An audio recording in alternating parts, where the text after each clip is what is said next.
Baik, di sini saya akan jelasin pertumbuhan ekonomi dari tahun 2015 sampai 2024. Kira-kira ada apa sih di tahun berikut? Nah, kalau kita lihat dari tahun 2015 sampai 2019, ekonomi kita akan terus stabil di kisaran 5%.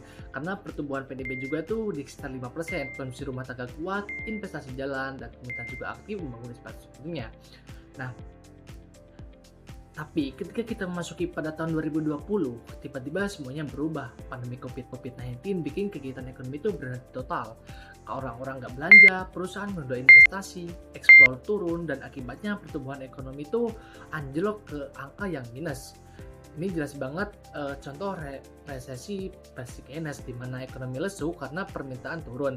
Tapi dilihat dari sisi Schumpeter, pandemi ini justru bagian dari siklus ekonomi masa kehancuran yang memicu inovasi baru. Dan benar saja dari krisis itu mulai muncul ekonomi digital atau yang kita sebut e-commerce, modal ekonomi bisnis ekonomi baru.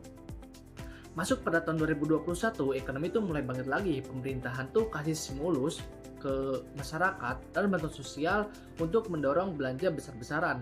Kebijakan ini pas banget dengan teori Keynes, di mana permintaan naik, ekonomi juga pelan-pelan akan pulih dan muncul banyak inovasi baru.